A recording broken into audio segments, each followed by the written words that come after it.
Filipenses, capítulo 1.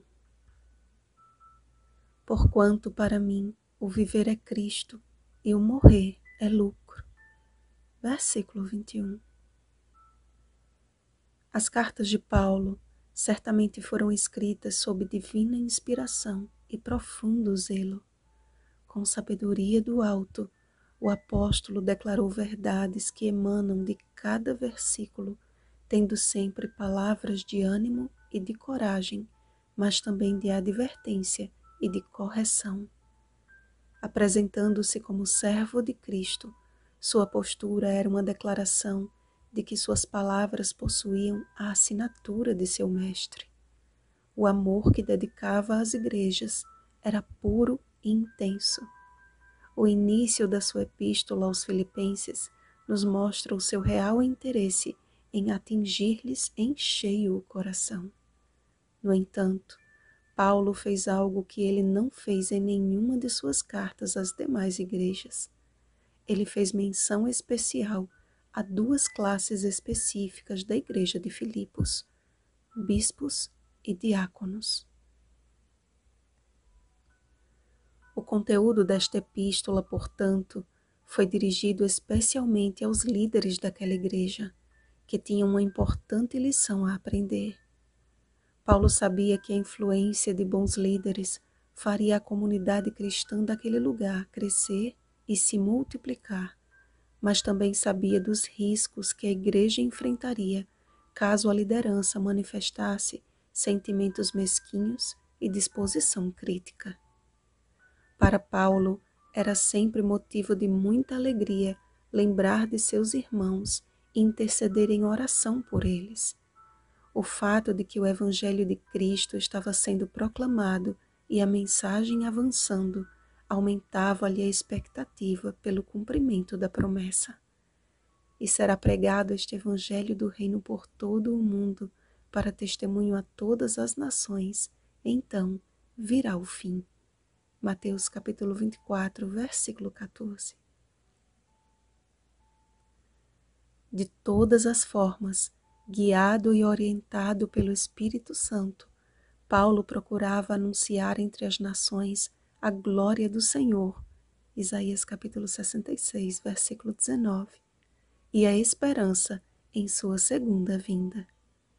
Essa mesma paixão e esse mesmo foco deve reger a vida de todo cristão, especialmente daqueles sobre os quais repousa a responsabilidade de liderar. Ser líder não é assumir uma posição de destaque, mas de serviço. E diante de alguns que proclamavam a Cristo por inveja e porfia, por discórdia insinceramente, Paulo percebeu que a liderança da igreja estava dividida.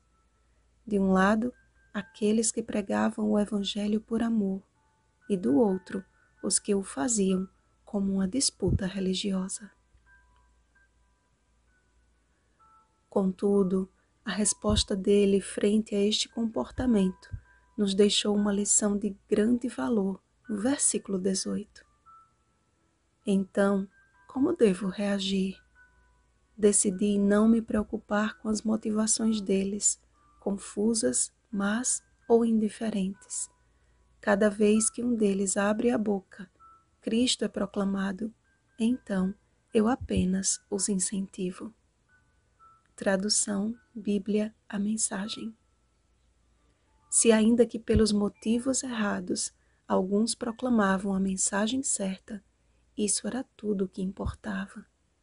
Mas Paulo foi além para resgatar também aqueles que julgavam a sua prisão como a oportunidade de se tornarem pregadores de renome. Tornaram do santo ministério uma competição a fim de alcançar uma popularidade tão maior do que a do apóstolo Paulo.